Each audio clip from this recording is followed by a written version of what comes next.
जरा अलग टाइप के लोग पहलवान, और मैं उनका वर्णन नहीं करना चाहता हूँ। ये टोल नाके पे रहते थे और ये गुंडागर्दी करते थे, जबरदस्ती करते थे, लाठियां मारते थे, तकरारें करते थे, अपमानजनक व्यवहार करते थे। ये सच है। अब इनके साथ में छुट्टी हो जाएगी। फर्स्ट सप्लीमेंट्री श्रीमान आदित्य प्रसाद जी। सभापति महोदय, माननीय मंत्री से मैं जानना चाहता हूं कि झारखंड राज्य के राष्ट्रीय राजमार्गों, विशेषकर रांची जमशेदपुर, रांची हजारीबाग, रांची बोकारो एवं NH-33, NH-23, NH-75 जैसे व्यस्त मार्गों पर MLF टोलिंग प्रणाली को लागू करने के लिए शुल्क प्लाजा चिन्हित किए गए हैं या नहीं?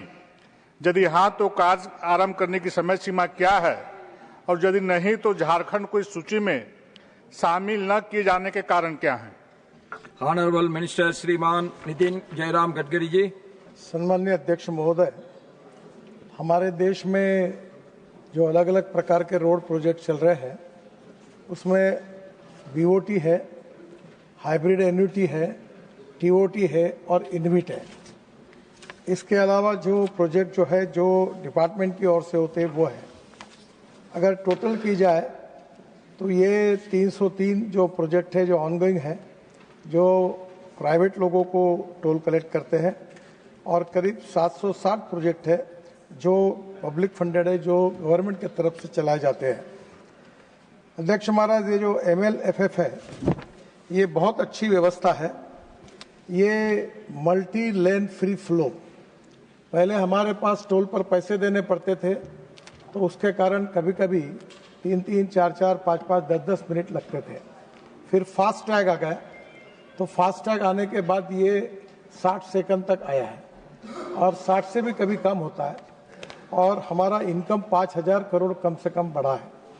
अब फास्ट टैग के जगह पर ये मल्टी लेन फ्री फ्लो आने के कारण 80 किलोमीटर के स्पीड से गाड़ी चली जाएगी, तो टोल नाके पर कोई रोकेगा नहीं, कोई पूछेगा नहीं, कोई बताएगा नहीं।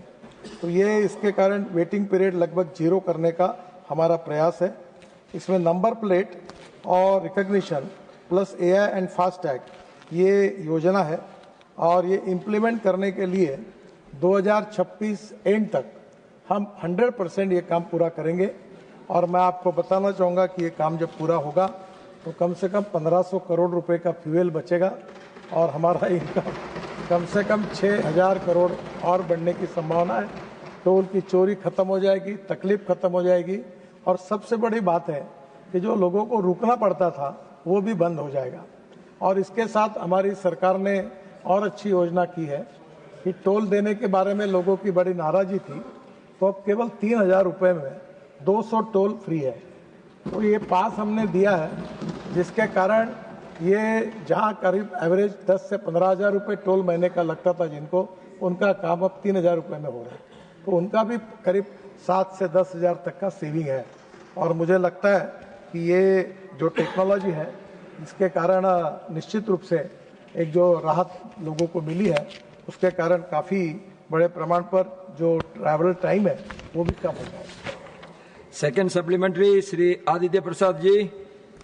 सभापति महोदय, मैं माननीय मंत्री से जानना चाहता हूं कि बिहार झारखंड को जोड़ने वाले राष्ट्रीय राजमार्गों जैसे NH-33, NH-2, NH-19 जो पहले NH-2 के नाम से जाना जाता था, तथा कोयला, खनिज और औद्योगिक परिवहन वाले कॉरिडोर पर MLFF टोलिंग प्रणाली लागू करने से होने वाले आर्थिक लाभ, पर्यावरणीय लाभ और औद्योगिक लॉजिस्टिक पर प्रभाव का कोई विशेष अध्ययन किया गया है?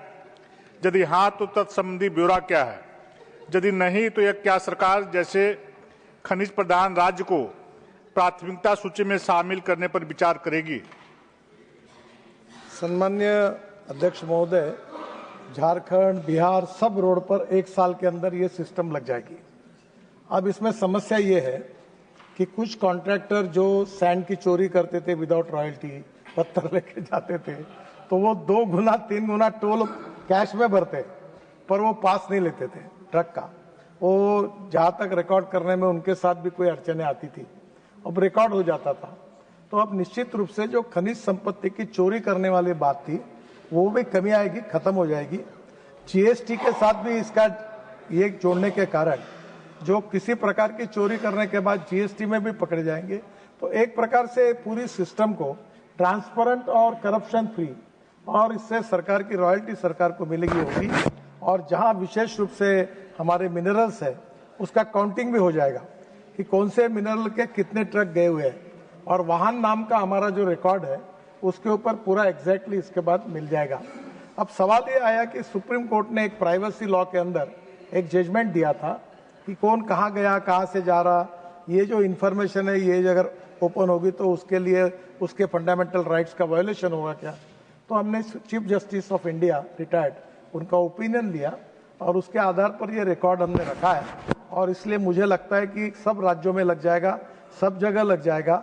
राज्य सरकार का रेवेन्यू बढ़ेगा, भारत सरकार का रेवेन्यू बढ़ेगा, चोरी समाप्त होगी, पेट्रोल डीजल में कम से कम 1,500-1,200 करोड़ बचत हो जाएगी, लोगों का समय बचेगा, और सबसे अच्छी बात है पर्यावरण की भी रक्षा होगी। ये अच्छी तरह से। So, for third supplementary, Sriman Raghav Jadda ji. Thank you, sir. Sir, through you, I would like to ask the Honorable Minister, Shri Nitin Gadkari ji, that, in India, we pay road and infrastructure cess on the purchase of a vehicle. Then when we buy fuel, which is petrol and diesel, we pay infrastructure and road cess. And apart from that, we also pay toll tax. Now, we understand that, by virtue of using models like PPP, BOT, TOT model, there is a cost that the government has to incur, which has to be funded by the taxpayer.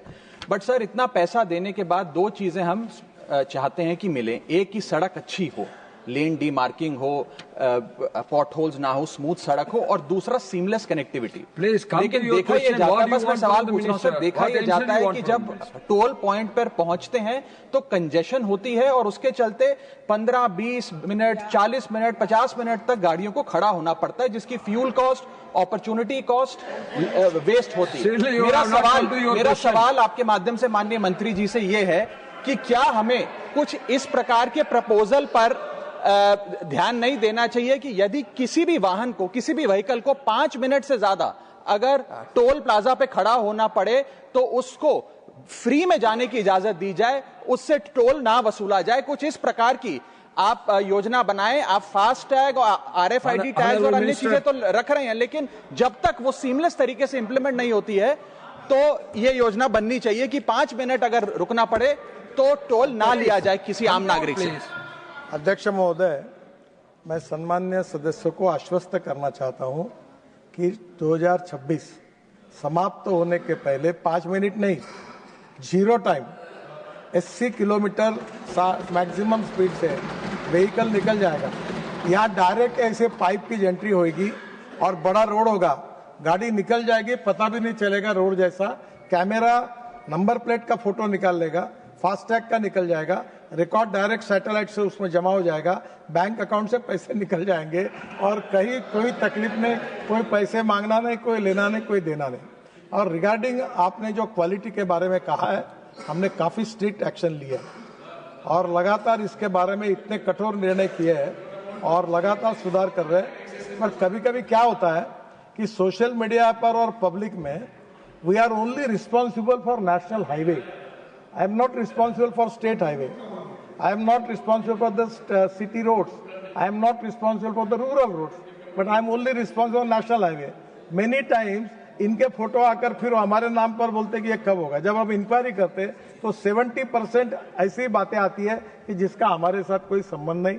और जहाँ तक national highway में quality की बात है, मैं आपको बताना चाहता हूँ कि हम इसके बारे में इतने अनेक अभी हमने लेटेस्ट निर्णय किया है कि जो कॉन्ट्रैक्टर ठीक काम नहीं करेगा उसको 2 साल तक हम डिबार कर देंगे, वो कोई टेंडर नहीं भर सकेगा। और मैं तो कोशिश कर रहा हूं कि समय आया तो CRPC का उपयोग करके भी कॉन्ट्रैक्टर पर कार्रवाई करेंगे और इसके बारे में किसी प्रकार का जो बिलो क्वालिटी का काम सहन नहीं करेंगे। फोर्थ सप्लीमेंट्री श्रीमान दिग्विजय सिंह जी। सर, माननीय मंत्री जी, इस मंत्रिमंडल में सबसे प्रभावशाली और एफिशिएंट मिनिस्टर हम लोग मानते हैं इस मंत्रिमंडल में। लेकिन मेरा आपसे अनुरोध है कि आपने जो ये पॉलिसी बनाई हुई है, ऐसे अनेक उदाहरण मैं आपको दे सकता हूं जहां रोड इनकम्प्लीट है और रोड पे मरम्मत हो रही है और वहां से टोल वसूल किया जा रहा है। अभी आप खुद बैतूल पधारे थे और बैतूल में जो हालात आपने देखे रोड की, आपने अधिकारियों को डांटा भी, लेकिन आज भी टोल वसूल किया जा रहा है। तो मेरा आज आपसे प्रश्न ये है कि कृपया जिन सड़कों की मरम्मत नहीं हुई है, रोड ड्राइविंग क्वालिटी जिनके आप आसानी से पता लगाए जा सकते हैं, क्या उस पॉलिसी में आप राइट सरफेस क्वालिटी का मेंटेनेंस को आप देखकर उसको आप टोल वसूली के लिए मंजूरी दें, अन्यथा बड़ी बदनामी आपकी हो रही है गडकरी जी इस मामले में। अध्यक्ष महोदय, एक केरल में ये घटना विशेष रूप से हुई, लैंडस्लाइड्स हो गई, बाढ़ आ जाते हैं, रोड उखड़ जाते हैं और नेचुरल कैलेमिटीज के कारण भी तकलीफें होती है। कुछ जगह पर यह भी बात सम्मान्य सदस्य करे, जो बैतूल की बात उन्होंने की, वहाँ एक सेक्शन है, उनको भी पता है, नागपुर से नजदीक है, मुझे भी पता है।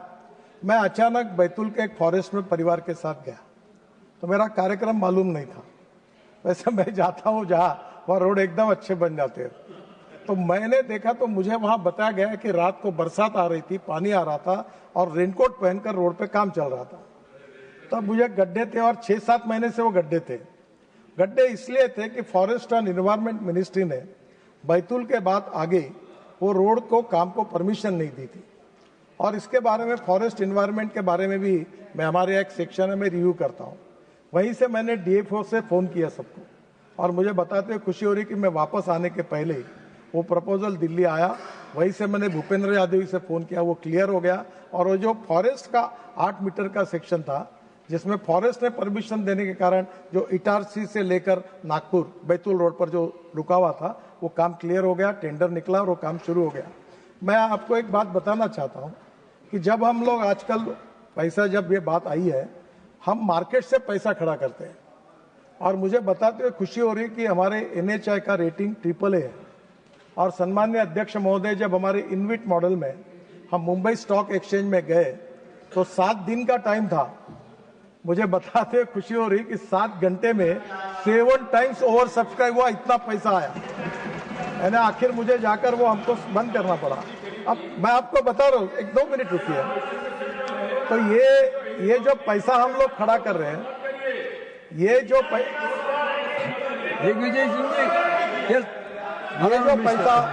पैसा खड़ा होता है, जब हम लोग कोई टोल सस्पेंड कर देते हैं तो सरकार को उसका कॉम्पेंसेशन देना पड़ता है। तो हमारे कानून में देखिए, पहला BOT प्रोजेक्ट इस देश का, मैं स्टेट में था तब मैंने शुरू किया था। बाद में भारत सरकार की पॉलिसी बनी है, और वो पॉलिसी दिग्विजय सिंह जी आपकी सरकार थी तब बनी हुई है, और तब उस पॉलिसी में इस प्रकार का एग्जम्पशन नहीं। अब प्रॉब्लम ये आता है जी, no argument, let him complete his answer. Please बैठिए, आप बैठिए जी। अध्यक्ष महाराज, इसके बारे में कुछ कोर्ट के निर्णय भी आए थे, पर एक बात जरूर है कि कहीं ना कहीं, कभी ना कभी, किसी कारणवश अगर इस प्रकार की, जब if you want good services you have to pay for it, ऐसा जब हम कहते हैं, if the service is not good, अगर कहीं उसमें कमी आती है तो लोग ये कहते हैं, वो उनका स्वाभाविक है कहना कि भाई आप अगर रोड आप टोल ले रहे हो तो ठीक क्यों नहीं है। तो पहली बात तो ऐसी है कि अभी हमने इतने प्रिवेंटिव मेजर्स लिए कि हम व्हाइट टॉपिंग कंक्रीटिंग कर रहे हैं, कुछ जगह अनेक प्रकार की नई नई टेक्नोलॉजी यूज कर रहे हैं, हमारे मेजोरिटी रोड अच्छे हैं। फिर भी इसके बाद जो कोर्ट ने केरल में निर्णय दिया था, उसके बारे में मंथन चल रहा है कि क्या हम लोग यूजर को उसके राइट का विचार करते हुए, अगर ऐसी विशेष परिस्थिति आएगी तो वो विशेष परिस्थिति ने क्या होगी, उसमें हम कर सकते हैं क्या, और करना है तो हमको फाइनेंस का भी अप्रूवल लगता है, तो फिर उसके ऊपर भी हम जरूर विचार करें। 5th सप्लीमेंट्री डॉक्टर के लक्ष्मण जी। Chairman sir, at the outset I would like to thank the Honorable Minister for coming out with these innovative initiations. not only helping the road travelers, but also saving the government. We welcome the government decision to implement this MLFF, sir, with electronic toll connectivity system, which enables seamless most of vehicles, which also facilitates barrier-less tolling using this integrated technology, including ANPR. My question to you, sir, on what criteria this National Highways Authority of India or HMCL will select additional locations for MLFF rollout, such as traffic density, congestion levels, or strategic corridors, and whether priority will be given to economically important but presently congested stretches? Thank you, sir. Honorable Minister. Honorable Chairman, sir, it is already the toll gates are there. We are not going to making new gates. Presently, the old system is there. We are going to convert into modern digital system by using AI, and that is to be very important.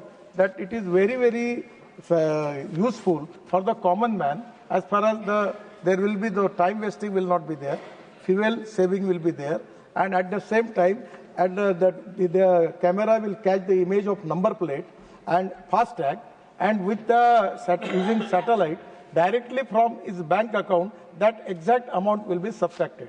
Now the problem was that if there is a distance between 60 kilometers between two toll, the person who are using 15-kilometer road, he has to pay for 60 kilometers. But now in this system there is a provision. If he going to enter, the camera is there. That camera will take the image. At the same time, when he leave the road, again that camera will take the image, and only that much distance he has to pay. So that is to be benefit for the user also. And at the same time, whenever there are the toll nakas are there, the toll pass is there now. It is coming, average cost is only 15 rupees. And after that, it is, I feel that whatever you are feeling, it is as far as whatever the old system which is already there we are going to make the modern system, digital system, by using AI. And that is to be beneficial for all stakeholders. Now question number 194, Dr. Lakshmikant Bajpai ji. Honorable Minister ji. First supplementary, Dr. Lakshmikant Bajpai ji. माननीय सभापति जी, मैं आपके माध्यम से माननीय मंत्री से जानना चाहता हूं कि टैग इन हैंड जैसी कठिनाइयों को देखते हुए जो सैटेलाइट टैक्स योजना बनाई गई है उसका सारांश रूप क्या है और वह कब तक पूर्णतः प्रभावी हो जाएगी, और उसी प्रकार ऑटोमेटिक नंबर प्लेट रिकॉग्निशन योजना का वर्तमान में परिस्थिति क्या है? माननीय अध्यक्ष महोदय जी, देश में 1000 लगभग टोल प्लाजा है। पहले वहाँ कैश से व्यवहार होता था, फिर फास्टैग आया, और आज जो मल्टी लेयर सिस्टम जो मैंने बताई उसकी भी शुरुआत हो रही है।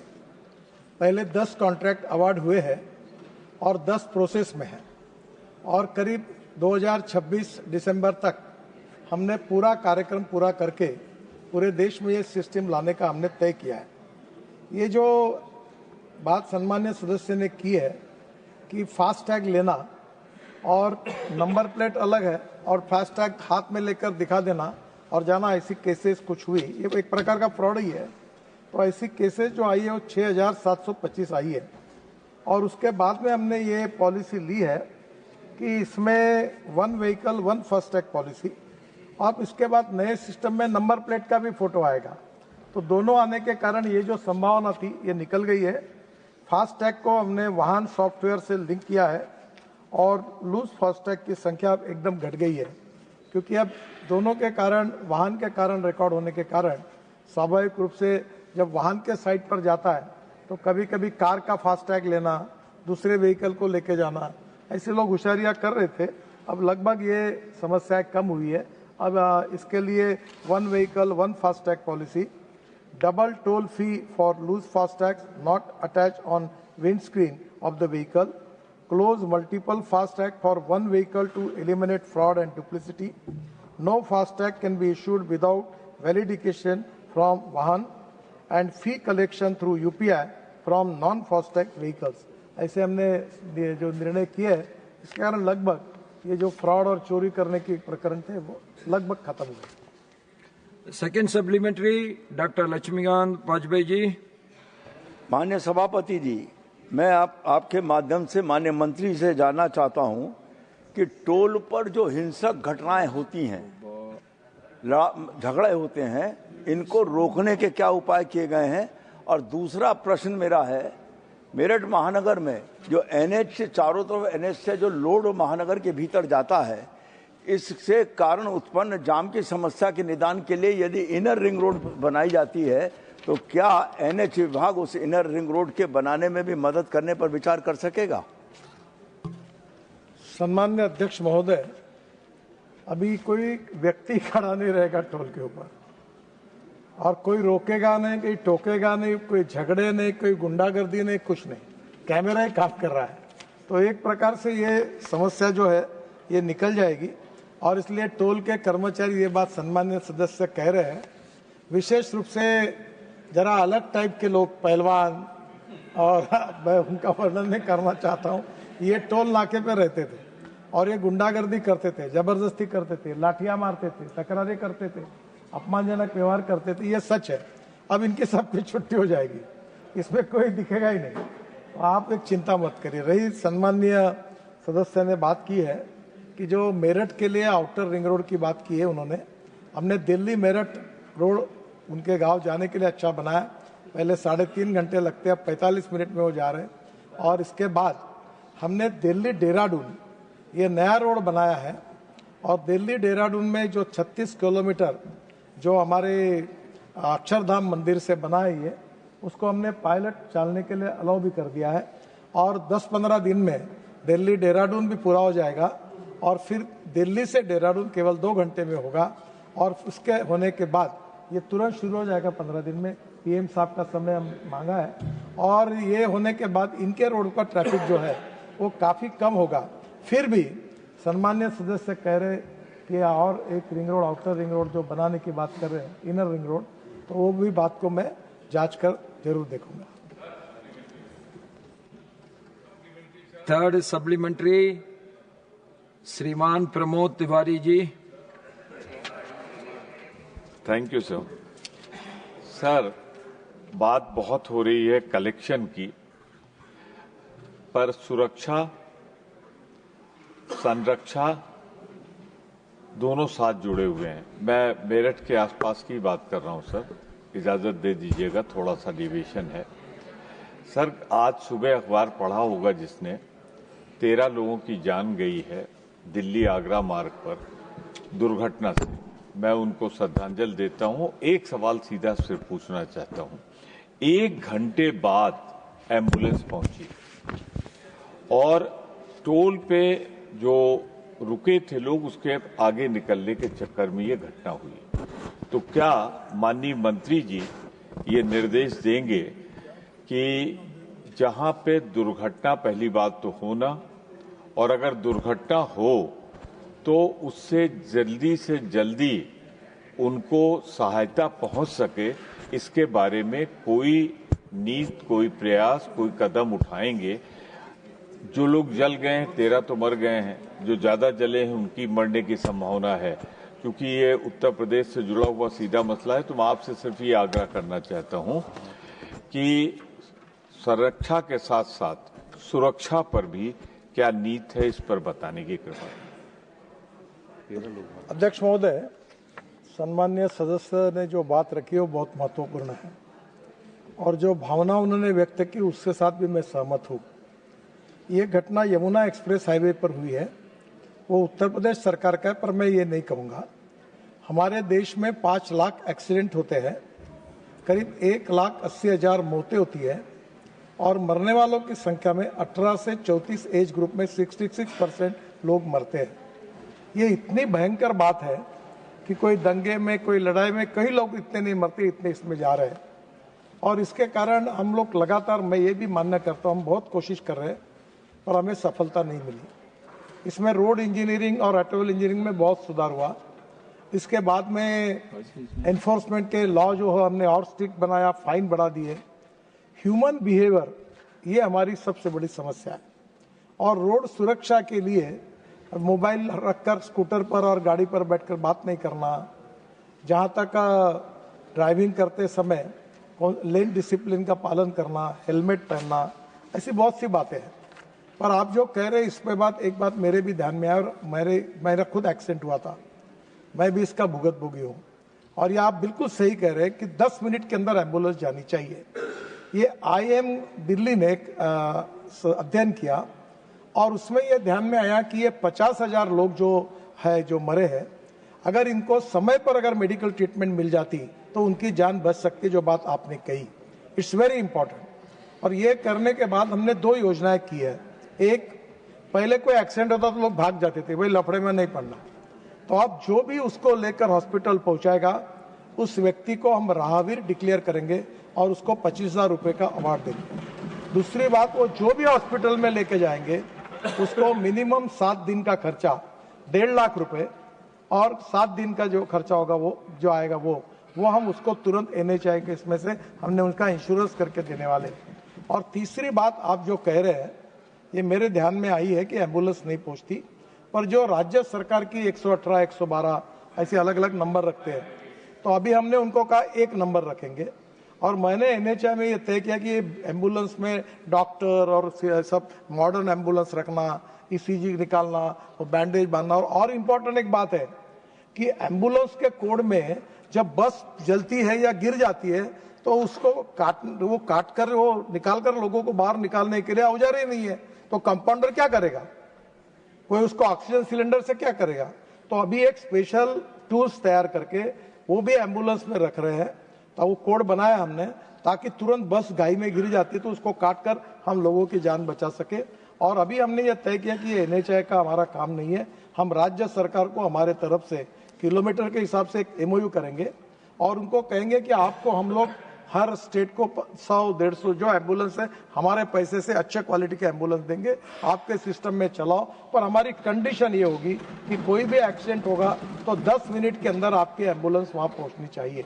तो निश्चित रूप से संवेदनशीलता के रूप से आपने जो बात रखी है उसके ऊपर हम जरूर काम करेंगे। फोर्थ सप्लीमेंट्री श्रीमान महाराजा सजोबा लेसाम्बा।